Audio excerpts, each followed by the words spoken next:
पण आता तुझ्या नशिबाने सगळ्यात छान तुला अशा अभिनेत्री मिळाल्या. असं कधी झालंय का की तू कोरिओग्राफ करायला गेलास आणि म्हणतात ना बोथ लेफ्ट फीट, आहे का असं झालेलं? ऑफकोर्स खूप वेळा झालंय. म्हणजे किती सिरियल अवॉर्ड्स आम्ही जे करतो त्याच्यामध्ये असं असतं की सगळ्यांना नाचता येत नाही उत्तम. पण मला ती एक ट्रिक कळली ॲज अ कोरिओग्राफर की बिकॉज ते त्या चॅनलचा फेस आहे किंवा they are a personality, you can't show them wrong, right? कारण की कुठेतरी लोक त्यांना फॉलो करतात. सो जिथे माझा तो हट्ट असतो की नाही एवढं नाचायचं, तिथे मी तो हट्ट कमी करतो. कधी कधी मी त्यांना कसं ब्युटिफुल प्रेझेंट करता येईल हे दाखवतो. पण मी त्यांना हे पण सांगतो की जर तुम्ही ह्या फील्डमध्ये आहात तर थोडंफार तुम्ही डान्स शिकला पाहिजे. कारण की तुम्हाला कधीही कुठलाही सिनेमा ऑफर होऊ शकतो आणि जर तुम्हाला फक्त डान्समध्ये तो सिनेमा नसेल मिळणार तर किती मोठा लॉस होईल हा. आणि फिमेल म्हणून तर तुमचं अंग हल्लंच पाहिजे ॲज अ कलाकार म्हणून. बिकॉज किती आपल्याकडे नॉन डान्सर असे कलाकार आहेत फिमेल्स, पण त्यांनी त्यांच्या त्या नेगेटिव्ह पॉईंटला पॉझिटिव्ह कसं केलं आहे हे तुम्ही शिका. म्हणजे असं म्हणतात की बऱ्याच जुन्या कलाकार त्यांचा पाय तेवढा स्ट्रॉंग नव्हता, पण त्यांना मिड कॅमेरामध्ये आणि क्लोजअप्समध्ये त्यांना कळलं होतं की त्यांचा पॉझिटिव्ह काय.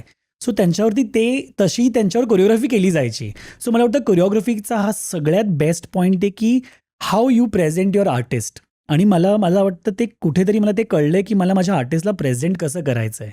असे अनुभव तर आम्हाला खूप आले की जिथे आम्हाला हॉलमध्ये आल्यावर कळलं, अरे देवा हिला नाचताच येत नाही, आता काय करायचं? आणि आपण कोरिओग्राफ करून ठेवलं आहे. पण मग त्या आर्टिस्टला आम्ही ते दाखवून देत नाही की तुला नाचता येत नाही. आम्ही तिला हेच सांगतो की नाही खूप छान, अजून छान होईल, आपण असं करूया, चल असं करून दाखव. सो तुम्ही त्याला ईज केलं की त्यांना ते खूप आवडतं मला असं वाटतं. आणि ते म्हणतात ना थोडं फिअर प्रत्येकाला असतं ज्यांना डान्स येत नाही. पण एकदा तुम्ही त्यांचं ते फिअर संपवलं की ते म्हणजे आता लवकरच माझे उत्तम असे प्रोजेक्ट्स येणार आहेत ज्याच्यामध्ये मी कम्प्लीट नॉन डान्सर्स ॲक्ट्रेसला मी नाचवले आहेत. सो त्या प्रोजेक्टबद्दल. सो मग ऑफकोर्स आता सगळ्यांनाच माहिती आहे देव माणूस तो सिनेमा आला, त्याच्यात सई तामणकर पहिल्यांदा सईला जे इतकं ट्रोल केलं जातं की तिला डान्स करता येत नाही, ती नाचू शकत नाही ती. पण सईनी एक लावणी परफॉर्म केली आणि ती किती तुम्ही बघू शकतात. म्हणजे तिने इतकी मेहनत केली त्यासाठी, कारण की तिचं ते एक होतं की आशिष मला एक लावणी तर करायचीच आहे. आणि माझ्या नशिबात ती लावणी आली आणि सई आली. सो तिला शिकवताना पण म्हणजे त्याचं BTS पण आता लवकरच मी पोस्ट करेन की तिला शिकवताना पण मी तिला हेच सांगितलं की तुला येतंय, तू फक्त घाबरली आहेस. सो कुठेतरी मला वाटतं आर्टिस्टला जेव्हा तुम्ही कम्फर्टेबल करतात की yes you can do this, they definitely will do it. पण आपणच जर असं केलं की नाही यार हिला नाही जमत आहे नो, मग ते कुठेतरी त्यांना पण थोडं डिसअपॉइंटिंग होतं. सो मला वाटतं ते नाही करू शकत मी. आणि मी आजपर्यंत कुठल्याही आर्टिस्टला हे जाणून दिलं नाही आहे की त्यांना नाचता येत नाही. कारण की ती माझी क्वालिटी मला वर्कशॉपमुळे जास्तच मिळाली आहे. कारण वर्कशॉप्समध्ये पण अशा बऱ्याच स्त्रिया येतात माझ्याकडे ज्यांना डान्स नाही येत, पण हौस असते. त्या येतात फक्त नाचण्यासाठी.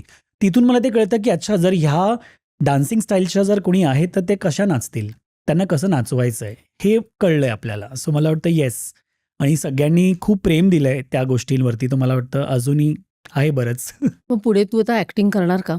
आय डोंट आहे का नो. एखादं असं काही ऑफकोर्स actingचं? माझ्या लिस्टमध्ये ते आहे विश ना? लिस्टमध्ये आहे की एक कोणता तरी एखादा सिनेमामध्ये मी काम अरे करावं. वा. कारण की बिकॉज ऑफ बिग स्क्रीनवरती आपलं नाव तर येतं ॲज अ कोरिओग्राफर, पण त्या स्क्रीनवरती मला पण आवडेल दिसायला. तसा मला रोल आला किंवा तसं काही मला विचारणं आलं तर मी नक्कीच करेन. अजूनपर्यंत तरी नाही आलंय, पण मला विश्वास आहे परमेश्वरावरती की ते म्हणतात ना प्रत्येक गोष्टीची एक वेळ असते, एक काळ असतो. ते मी माझं काम करत राहतोय, तर कधीतरी तो काळ येईल मला वाटतं. ही क्लिप शेवटपर्यंत बघितल्याबद्दल खूप खूप धन्यवाद. संपूर्ण एपिसोड बघण्यासाठी खाली दिलेल्या लिंकवर क्लिक करा आणि सर्व काही चॅनलला सबस्क्राईब करायला विसरू नका.